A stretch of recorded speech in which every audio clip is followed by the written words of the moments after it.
Me too. Good. We need you.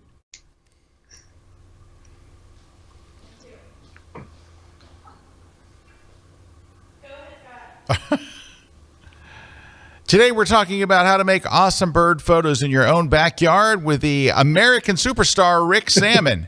Joining me is my co-host. He raps with Roxanne. His favorite CMYK color is cyan. He sails around in a catamaran. He's the president of Bhutan. His favorite rouge is Mulan. His sunglasses are Ray-Ban. He's the real Rocket Man, Erik Kuna. We've got some news. We've got some super cool prizes. We got a super cool guest, and it all starts in just 23.8 seconds. Let's go. The Grid is brought to you by Platypod, the tripod alternative that is changing the world. Everybody has a Platypod. You should too. Go to platypod.com.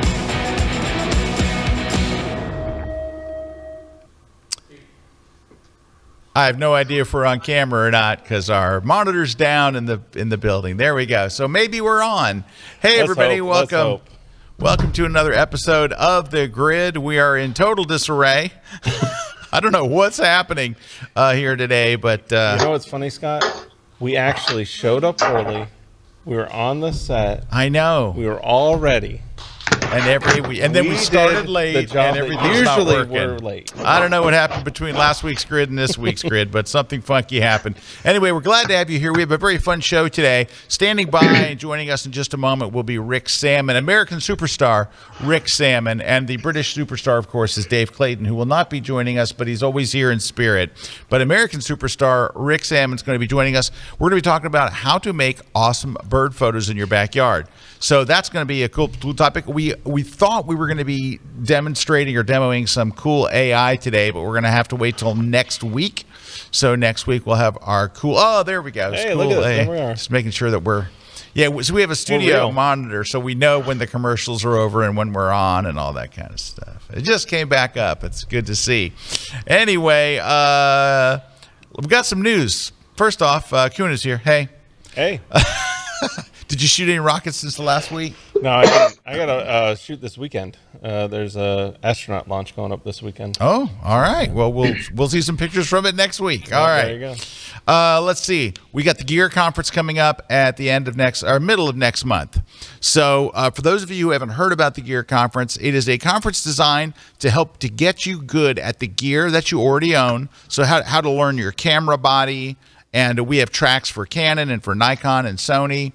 So how to learn your gear, how to learn your accessories, and then introduce you to some things that you might need for different things. Like I've got some classes on, like what would be your outdoor, wildlife, sports, like and action, action.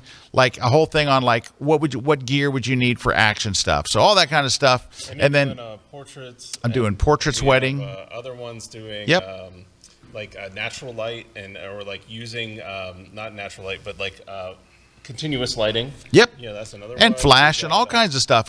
Basically, it's all of the gear stuff. And why do we want to learn the gear stuff? So we can stop worrying about it. When you get really good at your gear and you understand it and you've got it, you can stop worrying about it. You can stop messing with it. And you can stop obsessing with spending so much time trying to find that magical piece of gear. Yeah. We're going to help you find all of that stuff. We're not selling you anything. It's not a sales conference. No. It's not like, hey, buy this or whatever. But we're going to share what we found works, and we're going to help you learn the stuff that you already have. So I think that's what's great about it right there is like this is not the software manufacturers, the hardware manufacturers, the camera manufacturers telling you what to buy. This is what we use. This is how we use it. That just teaching you how to use your gear on an unbiased way. All right, can we talk about a piece of gear while we're talking about that? So I got a new piece of gear here, not the camera, but the L bracket. So I have an L bracket on here. All right, so it is let's see where can I put it where you can see it better? How about in front of my face? There we go. There's the L bracket. So what is an L bracket for? An L bracket I really think of it for landscape photography first. Yes. But it's any time that you want to switch from very quickly shooting horizontal to shooting vertically. Because it has and keep your center of gravity over the top of your tripod. Keep the center of gravity over your top. So you can quickly just hit the release, put it here, lock it back down, and you're good to go. So it is very, very handy. If you're shooting landscapes anywhere, you'll see everyone has an L bracket. Now, Every one of my cameras. L brackets have been traditionally very expensive. Most of the ones that I've owned have been in the $200 plus range. So, hold on. There's a problem with Erik's mic. Erik's mic needs to be swapped. All right. So we'll be swapping Erik's mic. Back at, yeah, or you can just go one up on me here. Yeah. Just go to the one up. Is the one up camera working? There we go. Hi. So let's talk for a moment about L brackets, shall we? So my story is this. So I wanted to buy an L bracket. Now there's a company based in the UK called Three Legged Thing. They make really good stuff at a very, very reasonable price. And they had an L bracket. Now I've had some of their L brackets before. They're universal L brackets. Now this is a Canon R6. So I wanted a bracket that it will either fit the body of an R5 or of an R6. I have an R6. So I went and ordered it. It came in. Not from them directly. I ordered it from a third party. It came. I think I got it from Amazon. I couldn't find it at B&H because B&H is always my go-to. And then it took 2 weeks. Now that's a warning sign. When something takes 2 weeks on Amazon, something ain't good.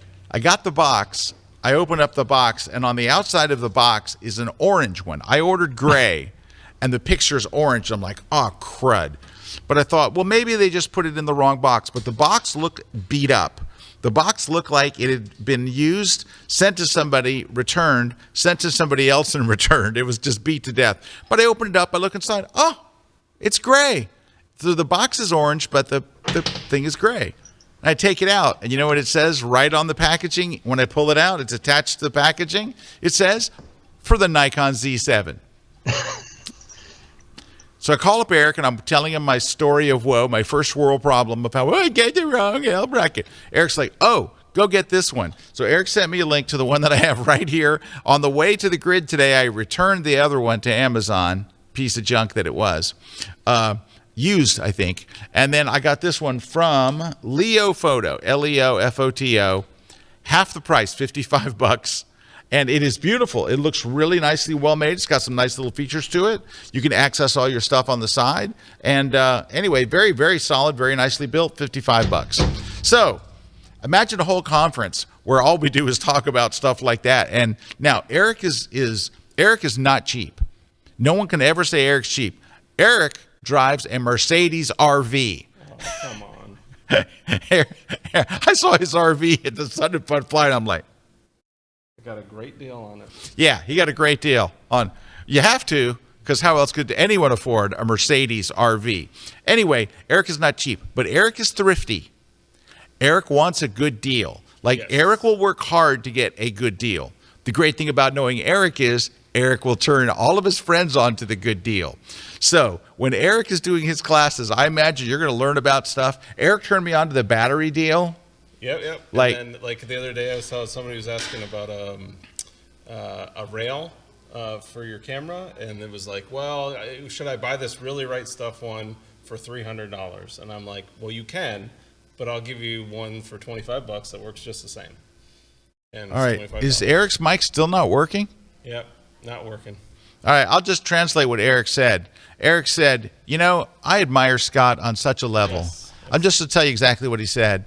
It was nice of Scott to say that to me, but really, Scott is my greatest hero and one of the greatest living persons ever. And I just want to say, Erik, please. But anyway, that's what he said. What might happen on the break is I might go back to that set. Forget it. Go back over to that set and try to find a mic that works. But for real, we are having tech issues. So you know what? Let's just take a break.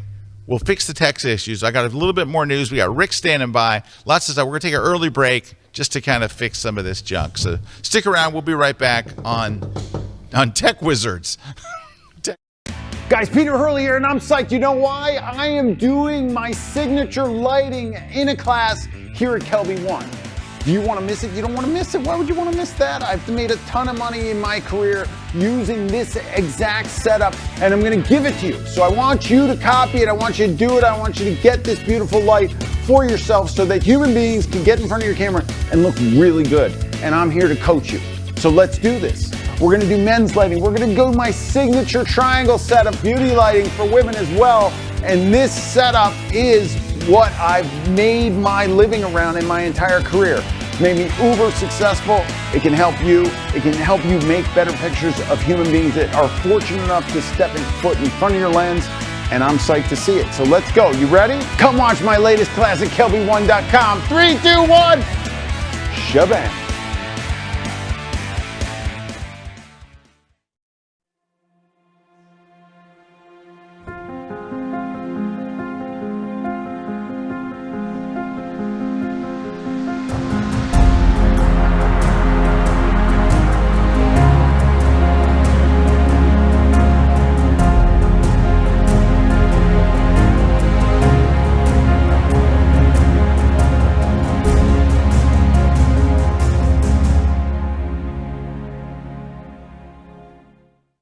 Boris FX Optics is the definitive digital toolbox for image editing, visual effects, and optical filter simulation. Available as a plugin for Adobe Photoshop and Lightroom, and as a standalone application. Created by Academy Award-winning effects artists, Optics brings Hollywood-quality visual effects to your images. It's easy to explore your creativity with 174 unique filters. Choose from the thousands of installed presets. And use the comprehensive layer and masking system to turn simple photos into cinematic masterpieces. Add light with lens flares, light leaks and gobos. Add style with film stocks and looks. And with Optics 2022, add realistic particle-based effects like smoke, fire, sci-fi and more. All fully customizable to create a unique image. With affordable licensing options and a free trial version, there's no reason not to see for yourself why professional photographers, artists and designers love working with Boris FX Optics. Download it now. This segment of The Grid is brought to you by B&H Photo, the professional source since 1973. Hey, we're back. Hopefully you can hear Erik. Say something, Erik. Scott is so great. Perfect. That's well done. All right. Just real quickly, John's asking, I love bell brackets, but I can never get one that can attach to my Black Rapid strap. John, the one that we have, that's approved by Erik Kuna. We should make a little logo. I use that same Black Rapid. I got the dual one that I use a lot of times when I'm doing photojournalism, air shows, that kind of stuff. And there's the extra holes for the Black Rapids right on the bottom of them. There you go. JCD asks, do you ever use a battery grip? I used to. In the old days, I used to always have a battery grip, but I didn't today. Hey, did you happen to notice that just now my chair dropped down about 3 inches? So we bought new chairs, right? Because this is an ongoing thing on the grid where our chairs like Erik got the good chair over there. I'm with the apparently we only ordered one chair, so I'll go down a little. Oh, thanks. Thank you. That's very kind of you. All right. Some other real quick stuff. We talked about the Gear Conference. If you want to go to the Gear Conference, and you should, it's going to be a blast, go to Kelby1Live.com. Kelby1Live.com, and you can sign up there. If you go now, you can get literally 50% off you show up at the door price. So go right now, save the $150, and the whole thing's archived for a year, so you can go back and refer to it and stuff. So that's great. We're very, very excited about that, and we've got some wonderful instructors for that. What else? Okay, I have a new T-shirt. I didn't get to show it last week, and I'm very excited about it because I work hard to find T-shirts that nobody else has, especially other colors other than black. Yeah, I'd like to go with gosh, my chair's still, but I look at this one, and somebody out there is going to go, what? And then a bunch of people are going to go, why is he wearing that? Ready? What is that? Here we go. It's the Antonelli's Cheese Shop. Come on. Come on. You know what that's from, right? It is. All right, where's my chair? Let me get my chair here. Right? Yes. Anyway, I'm pretty excited about that. Who's got that? And if you know Scott is a connoisseur of cheeses. I do love cheese. All the way from spray can cheese to the finest artisanal cheeses from Antonelli's Cheese Finest artisanal cheeses. Yes. Anyway, so the Antonelli Cheese Shop is featured in a Visa ad, an American Express ad? I think it's a Visa ad. I think it's one of those. It's a credit card ad for one of those, yes. It's one of those. Anyway, of course, I saw their cheese shop, and they seem like really nice people, and their cheese looks amazing, and they're in Austin, Texas. So I don't have Austin on my travel plans right now, but maybe now. But anyway, I went to their site. I looked Don't mess around. with Texas. And they did have a really cool. God, my chair is just. Look at this. Seriously, don't look at my one up. Look at me and Erik. Look how what's happened here. Here, let me equal it out. Keep going. There we go. You can't even go low enough to get to where my stupid chair is. All right, there's that. 10 days from today, 9 days from today, I'm leaving for Prague. So my Prague workshop sold out. There you go. I sold my last ticket. I got a great group of folks. I'm leading on a 4-day workshop in Prague, but we're going to be there a little early and a little afterwards. Some people are staying, and anyway, I'm very excited about it. I Jason can't wait is to going. see. It's Jason, going to be my a blast. director, Yeah. is going with me, and we're going to tape some stuff while we're there. It's going to be a lot of fun. I'm really excited. My first trip in a couple of years, and it's great to be back doing workshops. I love them so much. I love them as much as my chair that just shrunk again. I bet on the next break we'll swap it out. Anyhow, what else? That's it. Okay. Standing by. Oh, wait. Just before oh my gosh, this thing went down even further. So we have some giveaways today. What are we giving away, Mr. K? We got a lot of stuff we're giving away. So we got the Platypod multi-accessory kit we're going to be giving away. Oh, that wasn't the Platypod No, we're not giving that away. We're giving that away. Well, that's not what it says up there. I only read what's on the teleprompter. The teleprompter, I do believe, is wrong. So all right, well, we're going to give a multi-accessory and the Platy disc because we did that. So Both the of Platy them? disc and the multi-accessory, that's what they're telling me in the control room. I read what's on the teleprompter. All right. What else? And then we're giving away the Lightroom Classic book. So somebody wrote somebody wrote that. Yeah, right there. There we go. So let's see what we got. We got the Lightroom Classic book right here. And then we're going to be giving away another book that somebody else wrote called the Travel Photography book. And then we're going to be giving away Boris FX Optics, really cool plugin for Photoshop and Lightroom. And then On One Effects, which is another really great plugin for Photoshop and Lightroom. What about that Hoodman loop? And then Show that. we're giving away the Hoodman loop, right? So we got the Hoodman loops going too, which is a great accessory if you're out in bright light, you want to really kind of zone in on your LCD, really see an isolated view of your viewfinder. You know what's interesting? We have a lot of high-tech gear in our headquarters. We have a whole control room full of stuff. Yep. We've got tons and tons of lighting and just video gear. We have like 11 sets. That's as low as I can go. But we're one chair short. I think we're going to need another chair. How about if we go one up on Erik for a minute and see if maybe we can find another chair? Well, there. we all definitely right. need a bigger boat, right? So, I got it. all right. So we're going to be talking about backyard bird photography with Rick Sammon. I don't know if we have Rick, right? I heard Rick. Yeah. Oh, I there's have Rick. There's Rick. Hey, Rick. How's it going? It's really great to be here. You know, it's just so much fun. Every time I come on the grid, like nothing goes wrong. So it's just great. Right? Very funny, Mr. Sammon. Well, it starts at the top. You're a funny guy, so when I come on the grid, I try to be funny. Oh, okay.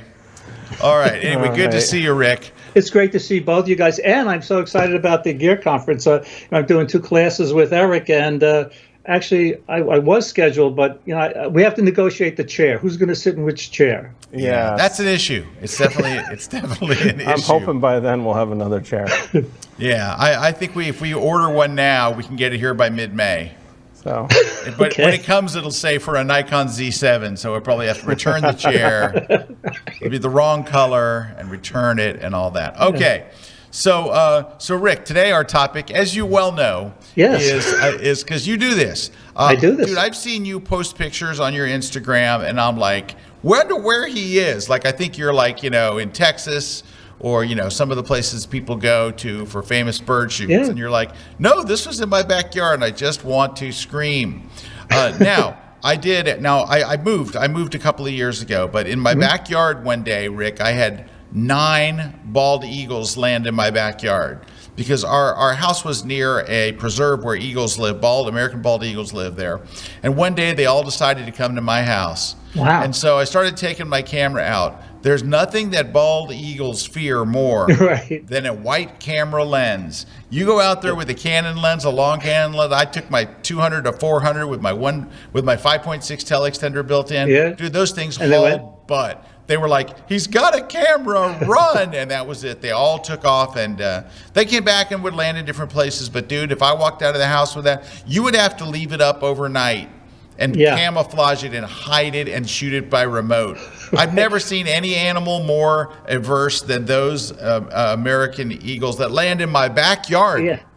Well, one's been flying over. I think one of those guys is now flying over Eric's house. He's been posting some pictures, right, Erik? Yeah. I grab them every once in a while, too. And Eric's look great, and mine look horrible. I'm going to find my eagle photo, Rick. It's so bad it's worth showing. Well, Let's see if I can find it. But while we're doing that, Rick, let's get some tips sure. on how to shoot better back. Well, this is the season, right? I mean, just a couple of weeks ago, it was pretty quiet here. Now the birds are coming back. The picture I have on my screen here, this is a cardinal taken right in my backyard. And here's what you need to get a shot like this. Luck. You need luck and patience because you have to put in so much time because you want everything to go right. Like, look at this picture. We have a little blur in the wings. And the tip here is as fast as shutter speed as you think you might need to freeze a bird's wings at close distance, double or triple that. This was taken actually at 1,000th of a second, and we still have a nice little, blur in the wings. So I look for gesture. Jay Maisel, he talks about gesture all the time, right? So it's a gesture of the birds. And this is how I pick my keepers based on gesture. I also like the background here was really busy. So I'm using a long lens. I'm using a wide aperture to blur that background. And I'm also always trying to, get that little bit of catch light in the eyes. But before I go on, may I go on? Oh, please. Yeah. Please go on, Rick. Before I go on, you mentioned T-shirts. I just moved this up from the later on in my slideshow. This is my favorite T-shirt.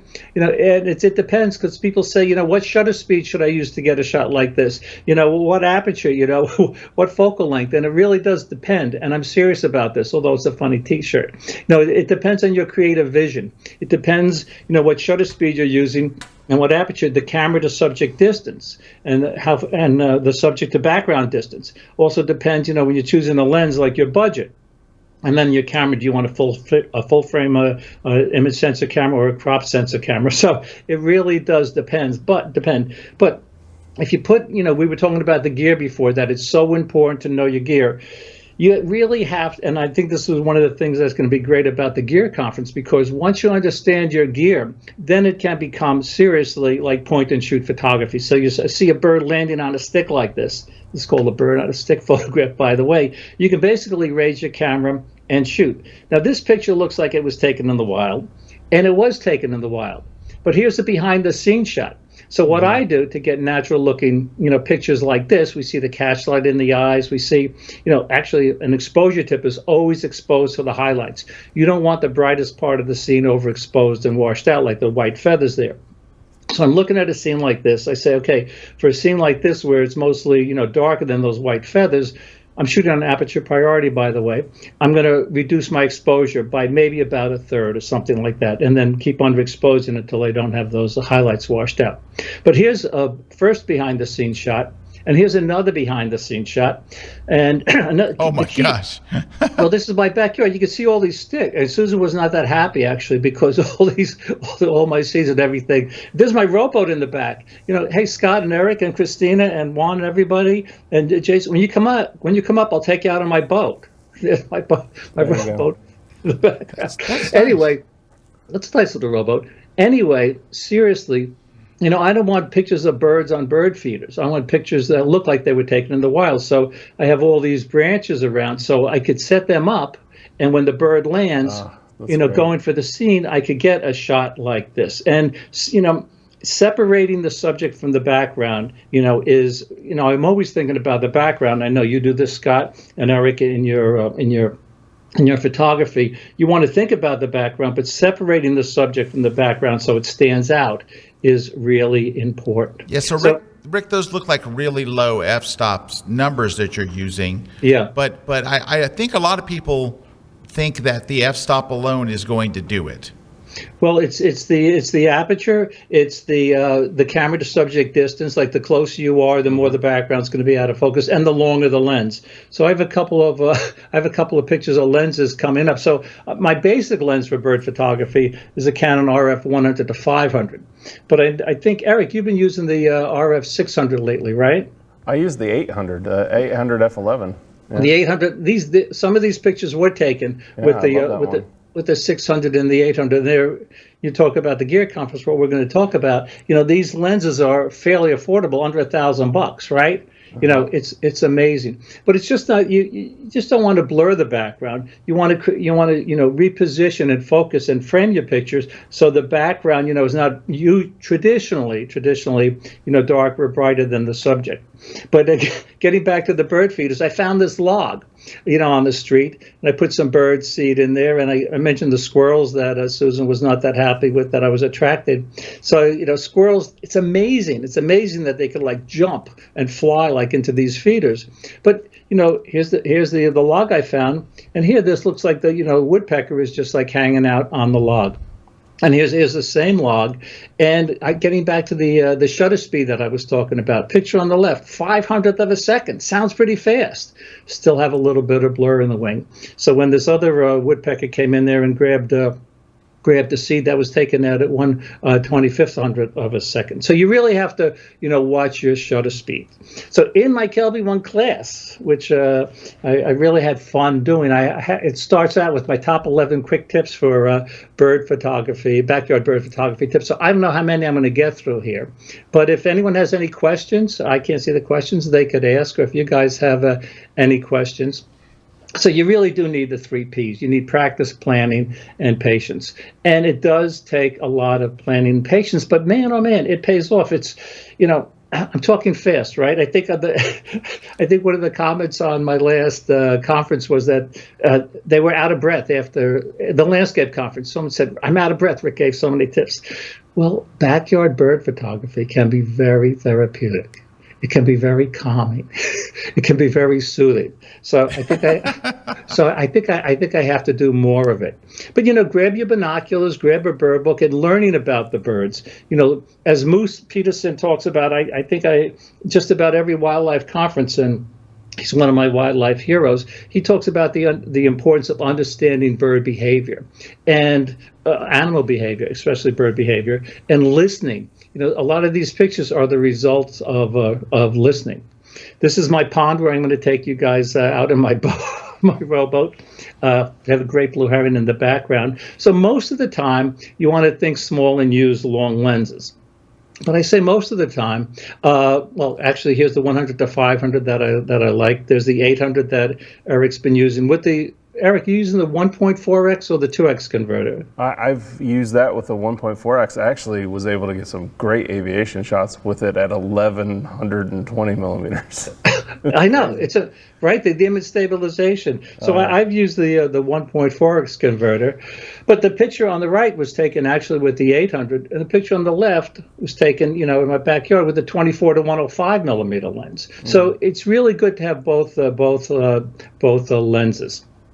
So people do say, hey, Rick, what's your f-stop? We went through this, what's the best lens, what's the best aperture, and what's the best shutter speed. So if you're new to bird photography, I would say, don't be too tough on yourself. The early bird does catch the worm. As you can see, this robin catching the worm on this stump in my backyard. But it does take a lot. It's not that easy to do. Yeah.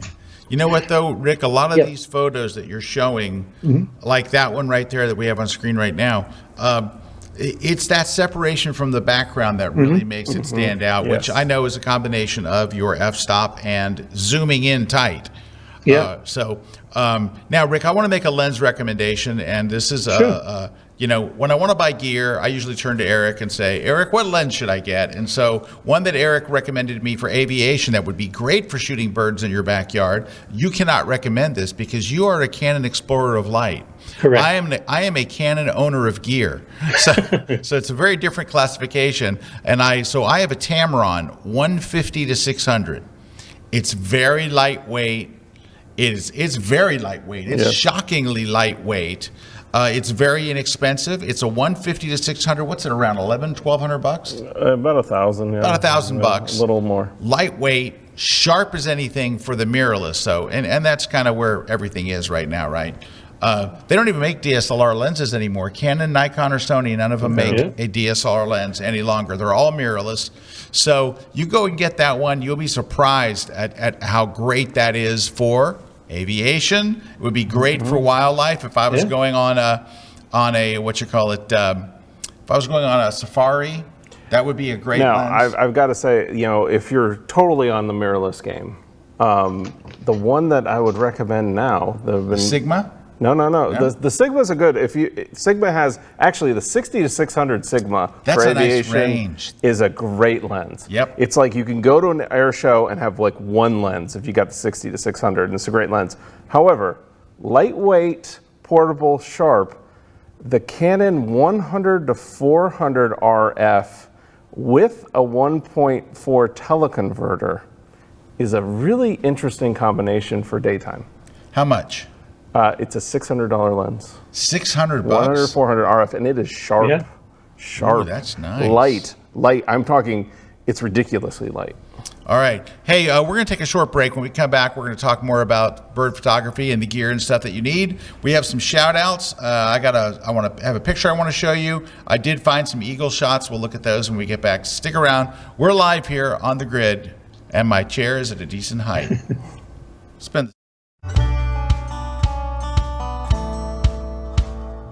Hey, Rick Sammon here. Thank you so much for joining me for my 25th class here on Kelby 1 Backyard Bird Photography and Beyond. Now, when it comes to learning, this class features more than 250 slides, and each slide is backed up with either a photography tip, a wildlife tip, or a Photoshop tip. So by the end of the class, I really think that you'll learn a lot. So my friends, let the learning begin. And by the way, there are also 2 reasons why this class is called Backyard Bird Photography and Beyond. 1, I'll show you how to get great bird photographs like this cardinal just about to take off in and around your backyard. And 2, when you go beyond your backyard, you can use these tips to get great photos while traveling to nearby ponds, lakes, and wildlife centers. For more bird and wildlife tips, check out my latest class on kelby1.com. Hey everyone, I'm professional landscape photographer Ian Plant, and right now I am in the Upper Peninsula of Michigan along the scenic south shore of Lake Superior to do some winter landscape photography. And what brought me here is the amazing ice formations that you can find along the sandstone cliffs and caves of this region. And while I'm here, I'm going to share with you some of my favorite tips and techniques for taking amazing winter landscape photos. I'm going to talk about finding the best winter landscape subjects and creating dynamic compositions and visual designs that will draw the viewer deeper into your photograph. I'm also going to talk about the best light, color, and weather for winter landscape photos. And I'm going to discuss the practical aspects of successful winter landscape photography, making sure that you've got the right clothing to keep you warm and making sure that you can keep your gear safe from the cold weather. And we're going to take this from abstract theory to practical application. I'm going to take you with me along on a few photo shoots inside some of the ice caves up here. So join me for my latest class over at kelby1.com.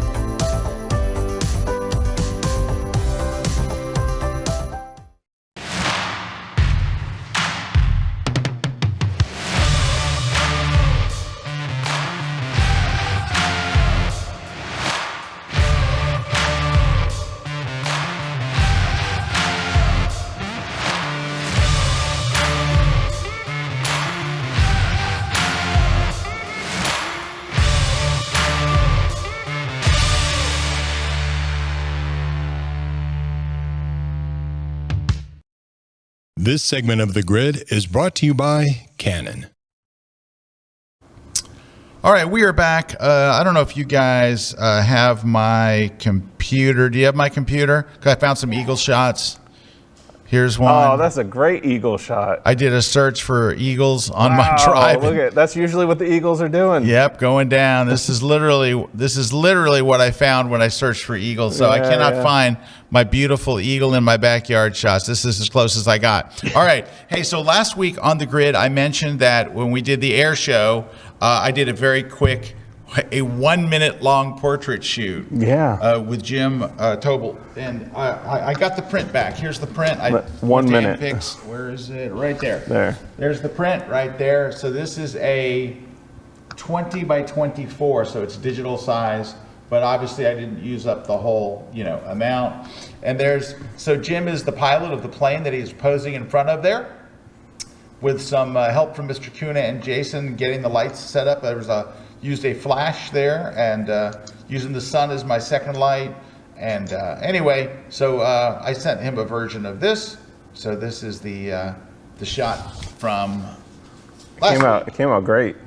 So, especially given the time constraints that you were under. Oh yeah, if you'd have seen it, it was kind of a calamity. We literally had like 90 I could appreciate seconds. it for that. Yeah, we have 90 seconds to shoot. Yeah, if I had 5 minutes, I think I really could have crushed the lighting, but it's adequate, but it's not what I dreamed of. All right.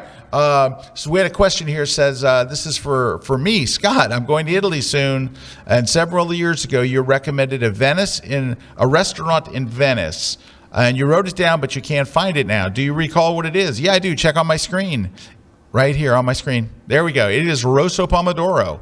And this is actually, it's kind of a chain from Naples, Italy. So it's an Italian chain. It's so good. And I've eaten there too. It's really good.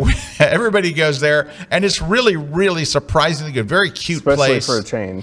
Yeah, you would never know it was a chain. It's really, really nice, and it's right near, right off of St. Mark's Square. It's not in St. Mark's Square. It is a half a block away. Right around the corner. And I've eaten there, probably 5-6 times now, and I love it. I absolutely love it. It's a great place, and really fun. It's got a great atmosphere.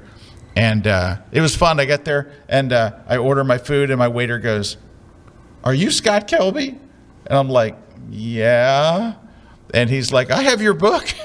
I had to pose for pictures. You just never know. You just never know, right? All right, so that's that. All right, questions for Rick. Yes, Rick. So JDC's asking, I use a Canon 5D Mark IV. What autofocus mode do you recommend I use photographing flying birds? Well, you want to use AI servo focus on that camera, because if you use one shot, you're going to miss it. So I would definitely use, and I still set my camera. I have the actually I have the R3, the R5, 6, and the R. But the R3 is my go-to camera now for bird photography. It's just amazing. So I'm using, as you use, I'm sure, for your bird photography. I use the animal tracking and the eye detection. So did you hear, Rick? I have the R3 and the R5 and the R6 and the R. Yeah, I can definitely attest. But again, going back to the 5D Mark IV, so you don't have the animal tracking, eye tracking. You have those autofocus modes. Case 1, 2, 3, 4. Yep. Yeah. Do you have a preference there? Actually, in this next shot that I have up, I've always left it on the default mode. I know there's different modes for settings, like a bird. Case one. Case one. Bird.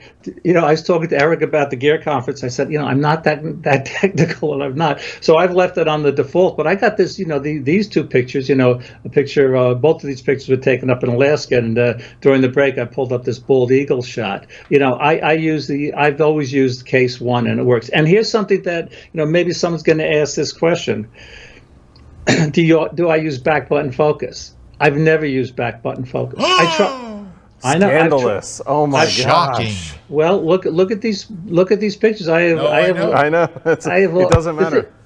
Well, you know what? There's a saying. I'm not a Buddhist, but there's a saying. There are many roads to the top of the mountain, but they all lead to the same place, or something like that. So if you think about there's only one right exposure, right?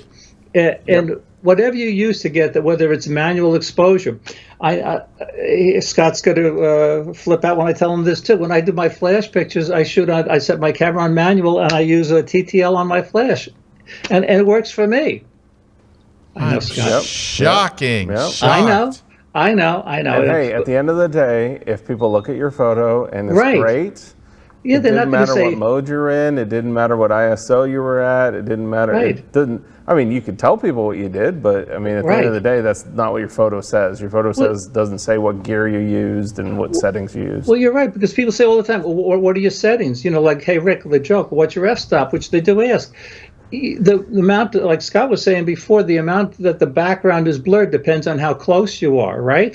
and what focal length you use, and it depends on the exposure depends on lighting conditions and all stuff like that. So it really does depend, but it's photography. When people say what's your f, hey Rick, what's your f-stop? I say what's your creative vision, because this is really that's really the question we should be asking. What's our own creative vision to get a shot like the shot on the top? I kind of like the shot because I have the.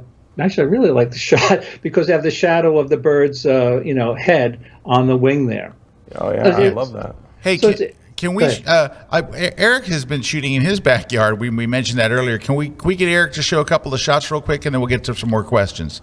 Yeah, absolutely. So I do bird photography for a totally different reason. I am really not super I like it, but I'm not into it. He hates birds. He hates animals.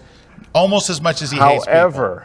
However, it is a great tool to practice. I feel like if you can capture birds in flight, the path to aviation photography, rocket photography that I do, anything, sports photography where stuff's moving around fast, you're doing the best practice you can, because birds are erratic. They don't fly in straight past. They're kind of all over the place.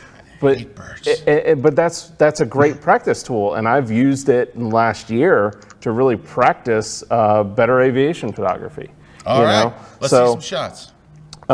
Here's one shot. This is a black skimmer, and I love these guys because they fly really fast and really close to the water.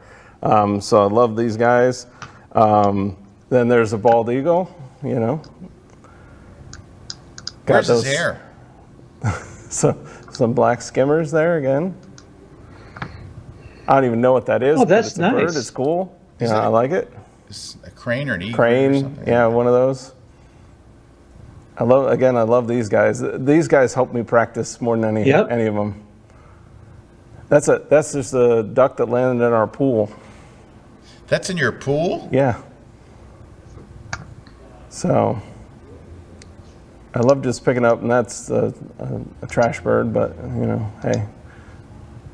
But again, this for me is, I'm using this as practice for my other things. These birds made me way better at panning. Mm-hmm. These birds make me way better at panning. 'Cause they're hauling butt. They are, and they're that's nice. Very all over the place, right? Oh, that's nice. Yeah, love that. Well, the background, the tack sharp, great exposures, but the background, I really like the backgrounds, like the blue background. This is a little bird, which was on a post, but then what I did is I cropped in, but then up-resed, so. Oh, wow. The technical term for that is, of course, little bird. Little bird. That's the thing is, I have no idea what I'm doing, what I'm shooting with this, other than I'm using it as their great subject to practice, especially in flight, because if you're doing any kind of action, if you can master birds in flight, I feel like the path to everything else is so much easier. That's my take on it. All right, there we go. Hey, we got some shout outs real quick here. Sharon says hi from Minnesota. Rich says, yo, what's up from Sequim, Washington. So Maribel's in the house. She says, what's up, beautiful people? Hi, Maribel. Faith is here from DC. Le Chat Mask says, hi, everybody from France. I'm a new Happy Kelby 1 member since 2 weeks ago. Welcome aboard. Welcome. Michael Dow's here from Reston. Rich Baker's here, says, great deals. Yeah. Clifton says, hello from South Africa. Carl. It could be Carolyn, or it could be Carolyn. Could be Carlin from Quebec. I'm sorry, Carolyn. How about the Ms. Rancourt? Yes. There we go. Hey, Dwight in Tennessee has mentioned a great app. He said there's a great app for identifying birds. I don't know if you've heard of this one, Rick. It's called Merlin Bird ID. I haven't heard of that. There's a bunch out there, but getting back to what Moose says, understanding the bird behavior and IDing the birds is really important. Yep. Well, and Erik's usually firing a weapon at them, so they're they're fast because Well, Eric's and that's what trying to get dinner. What I do love about, again, it's not going into it, is like really if you absorb yourself with practicing and doing this stuff, while yes, it's very important to know your subject, know the birds, part of that is from you sitting there and observing them, and that's where I do think they are fascinating. If you really like look and observe at how they move, especially those black skimmers, they have a thing about them that really intrigues me, just the way they move and the way that but that comes from probably knowing about the bird, but then observing the bird. And that's like anything in life. Like the reason you can shoot football better when you understand the game of football is because you can anticipate. That's what Rick is talking about. Yes. Yeah, when you know what the most likely behavior of the bird is, where they're going to land next, which direction they're going to go, and why, it sure makes a big difference. Absolutely. Hey, we're going to take a short pause. When we come back, we got some more questions for you, Rick, from some folks that are watching. We still have our prizes and stuff to give away, so don't go away. We'll be right back.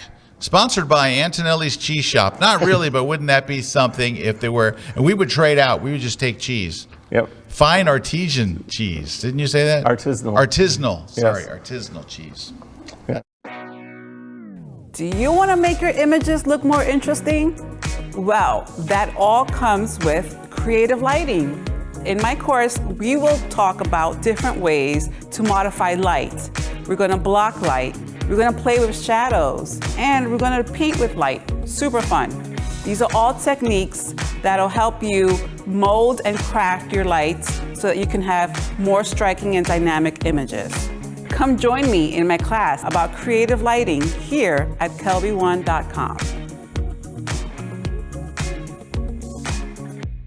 Hello, my name is Dave DeBearmaker, and I'm a toy photographer from North Carolina, and I'm excited to share with you my new class on exercise and creativity. Creativity is a flow that leads us from the initial idea all the way to the final image.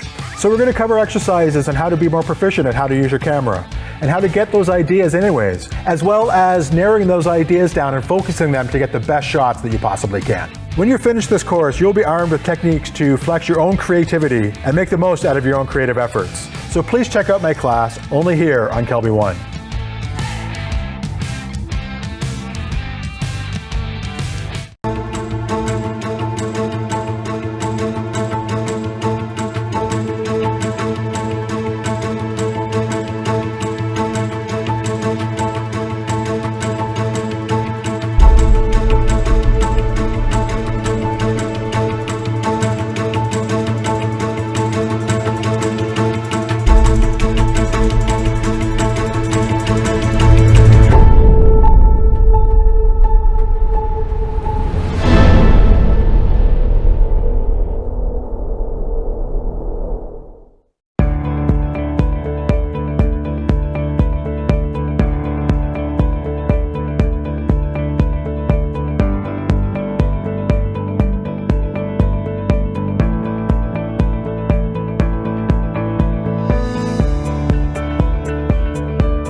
This segment of The Grid is brought to you by Platypod, the world's most compact tripod base.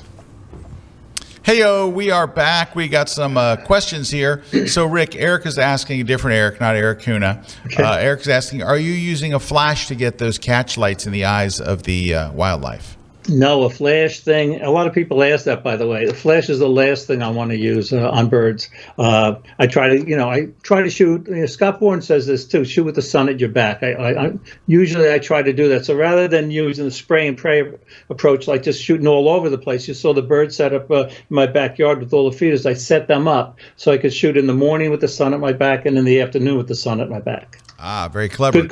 Good question. I use that same technique in the air show. All right. I always move for the sun on my back. So I'm going to ask this question first to Erik, because Erik can give a totally unbiased answer. Yes, I can give Walter wants to know, if you had the choice between the Canon 1DX Mark III, which would at this point the flagship DSLR for Canon, and the Canon R3, which is the flagship mirrorless, which would you choose, Erik Kuna?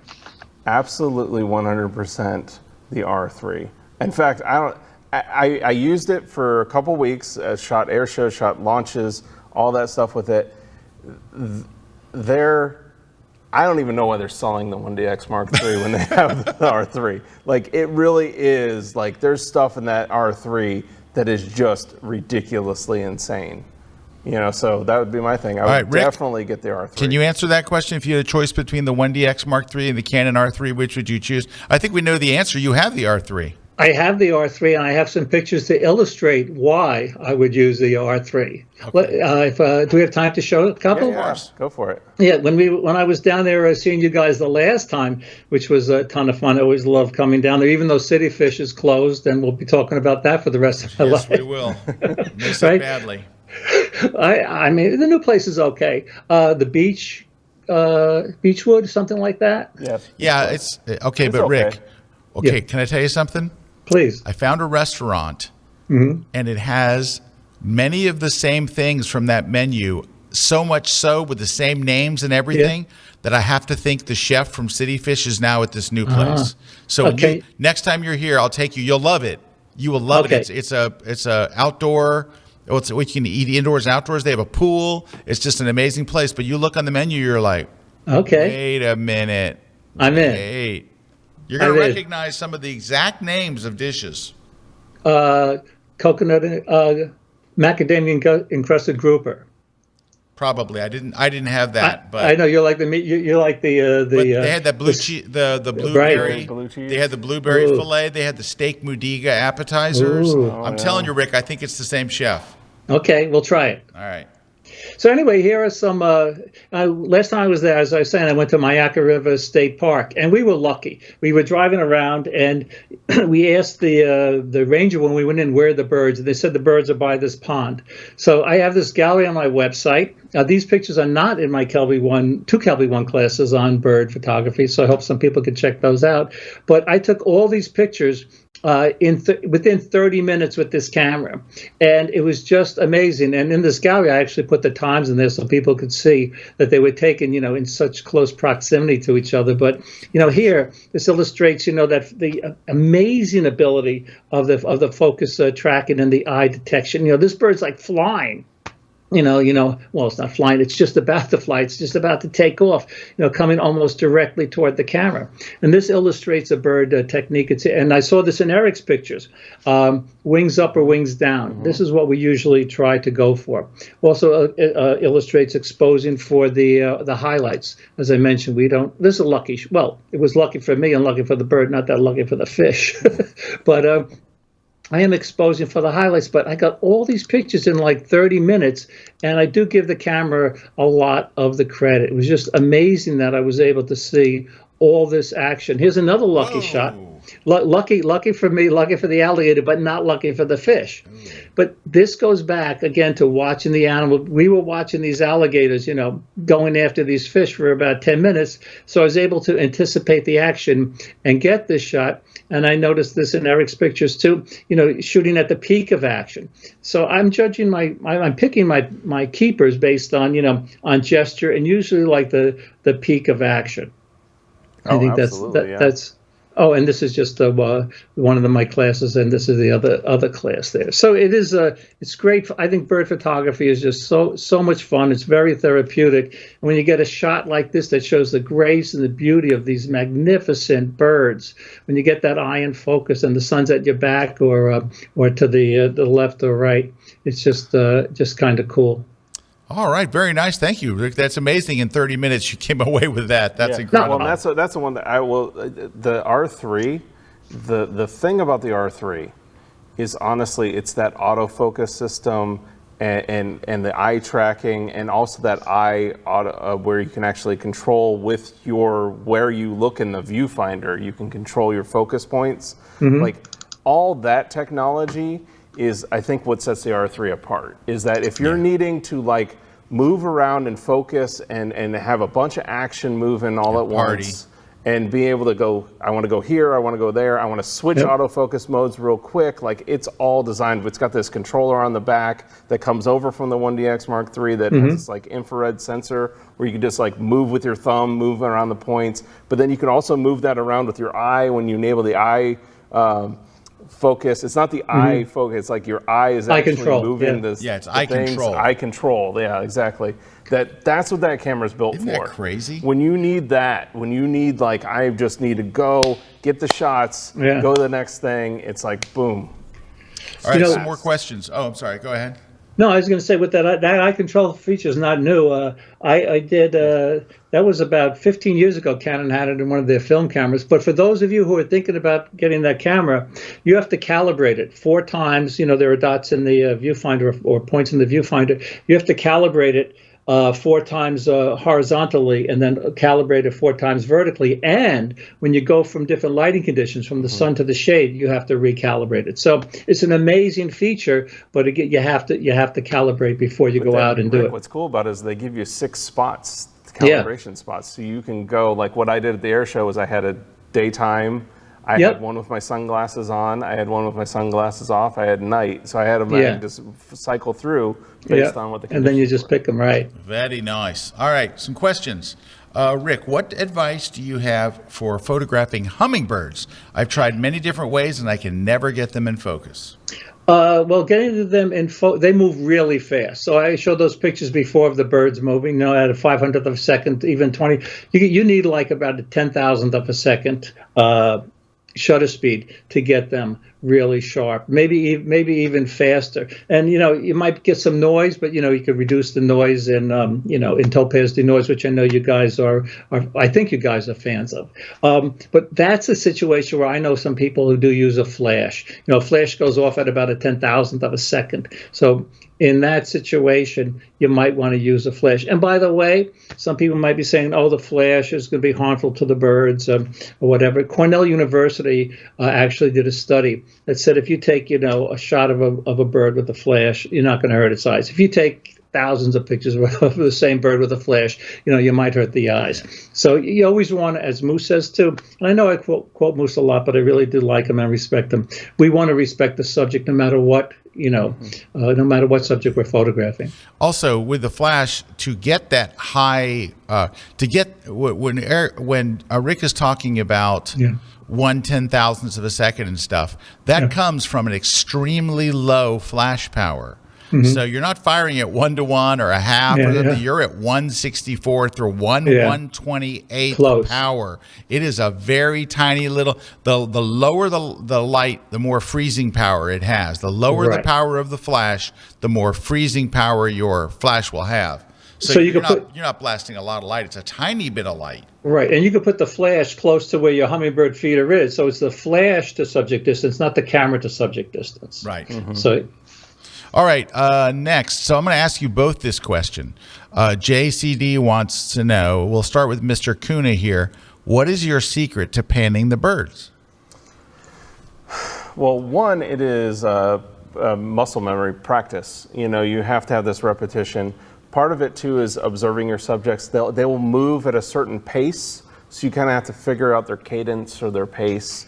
That's a big thing. Another thing is making sure that you're stabilized, making sure that when you're tracking a bird or a plane or anything, that you're not just like flailing around, that you've got like a stable platform where you're using your body like a tripod, monopod, ball head.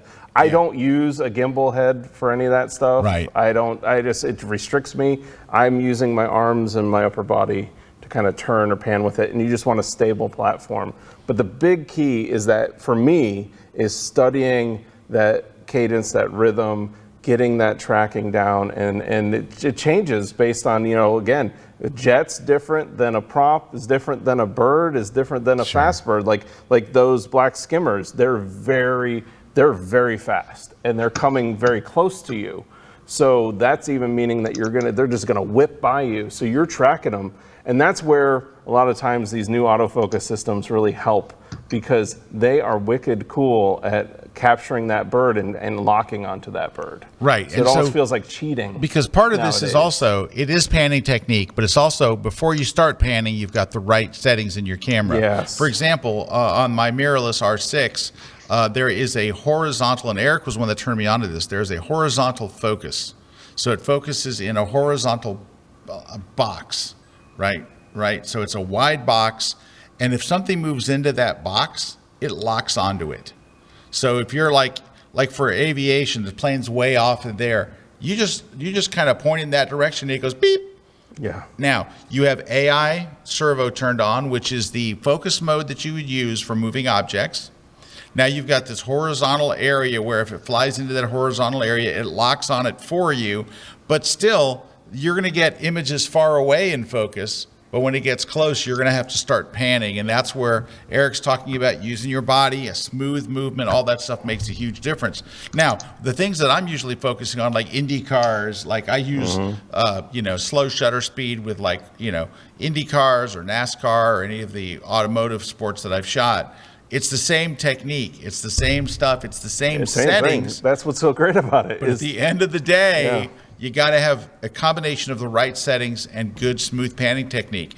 Panning technique is one of the hardest things that photographers wind up having to get good at. You just have to do it a lot. Now, it requires the word that photographers hate more than any other word: practice. But you got to do it again and again. Okay, Rick, what is your secret for good panning shots? Well, I couldn't get a good panning shot up here. I was looking for one quickly. But what I do is I try not to. Usually I like to shoot tight. One of my Sammonisms, as you know from my class Sammonism, is the name of the game is to fill the frame. Because if you fill the frame, you get an image with impact. So, I do what Erik does too. But, 10 years ago, I would use a gimbal head. Now with the image stabilization, I don't use a gimbal head. I use handheld shots. But so what I do is I don't try to shoot so tight, and I do it so I'm leaving some space, especially like in the picture that's on the screen here. It's not a blurred background. We could do this in Photoshop, maybe use object selection and then use a motion blur in the background. But I'm leaving space into which the subject can move. But panning, if I might be able to get one other shot, a panning shot here up from. I don't know how much time we have here. Hold on, Mara. I have one panning shot here. I don't have my pan. Here it is.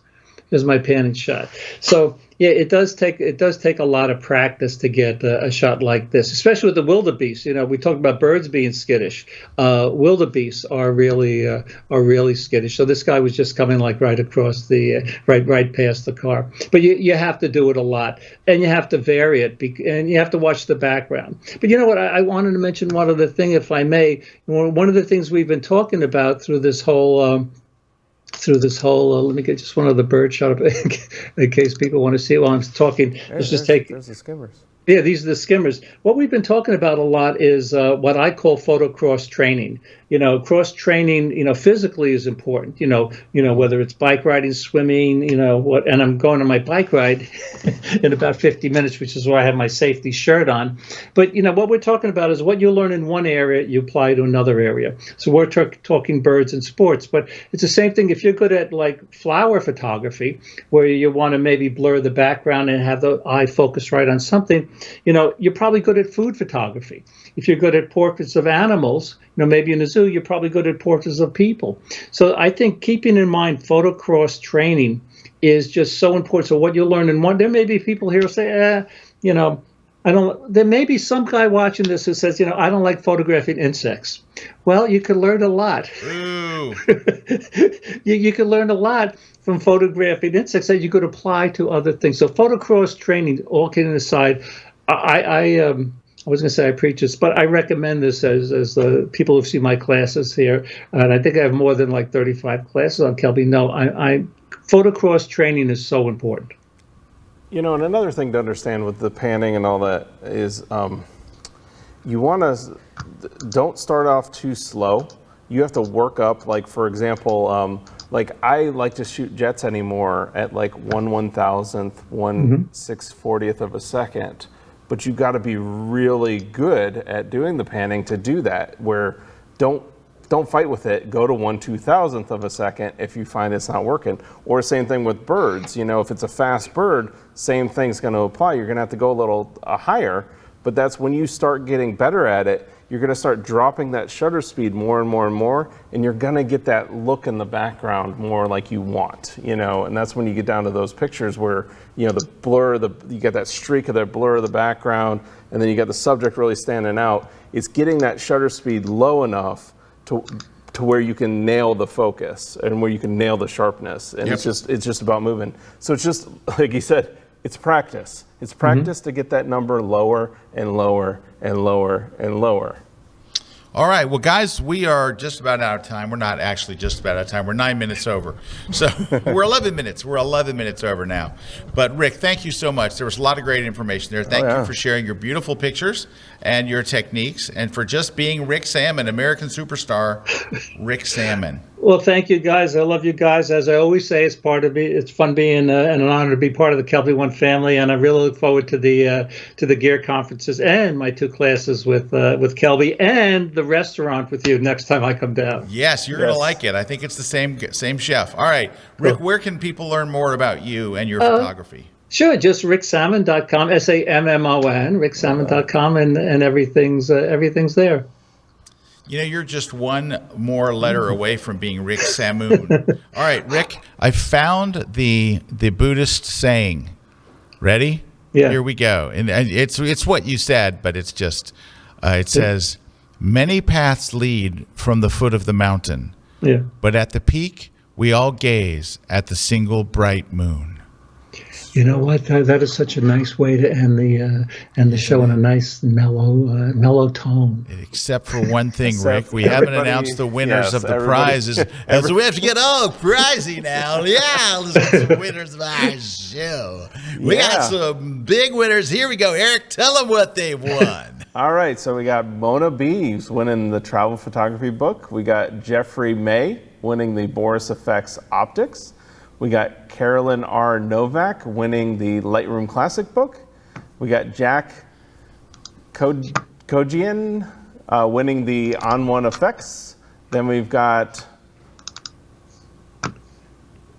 Cleebson winning the Platypod multi-accessory kit. And then Paul Missap winning the Platypod disc. And then Joyce Kendall Como winning the Hoodwin Loop. Kukumo.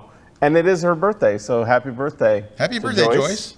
And if you just email us over there at gridprize@kelby1.com, we'll verify your information and then send you out your prize. There you go. There you go. All right. Well, Rick, thank you again. And I would just like to end, Rick, by reading that again. Okay. So we can go out on a very Zen-like moment. Many paths lead from the foot of the mountain, but at the peak, we all gaze at the single bright moon. Ding. Thanks, everybody. Thank you, Rick. We'll catch you guys next week right here on The Grid. Take care.